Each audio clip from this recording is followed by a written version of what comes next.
อายุจับปี35หรือก็40ឆ្នាំឡើងទៅសុំយកចិត្តទុកដាក់បានន័យថាយើងធ្វើអីក៏ដោយត្រូវមានផែនការត្រៀមទុក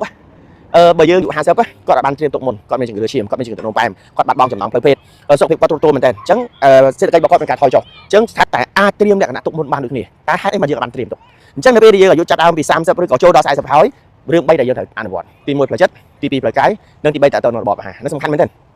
របបអាហារសូមធ្វើមិនកាត់បន្ថយផ្អែមកាត់បន្ថយប្រៃកាត់បន្ថយអាហារកែច្នៃអាហារម្សៅណាហើយគ្រឿងសម្បត្តិអញ្ចឹងផ្លូវកាយរបស់យើងត្រូវព្យាយាមក្នុងការហាត់ប្រាណតាក់ទងជាមួយនឹងបរិសុទ្ធខ្ញុំនិយាយវាតាក់ទងជាមួយនឹងវីតាមីនមួយដែលអាចជួយឲ្យបរិសុទ្ធរបស់យើងមានហៅថាសន្ទុះហើយនឹងភាពរីកលូតលាស់នៅក្រោមអរម៉ូនរបស់យើងគឺឈ្មោះថា Mega Man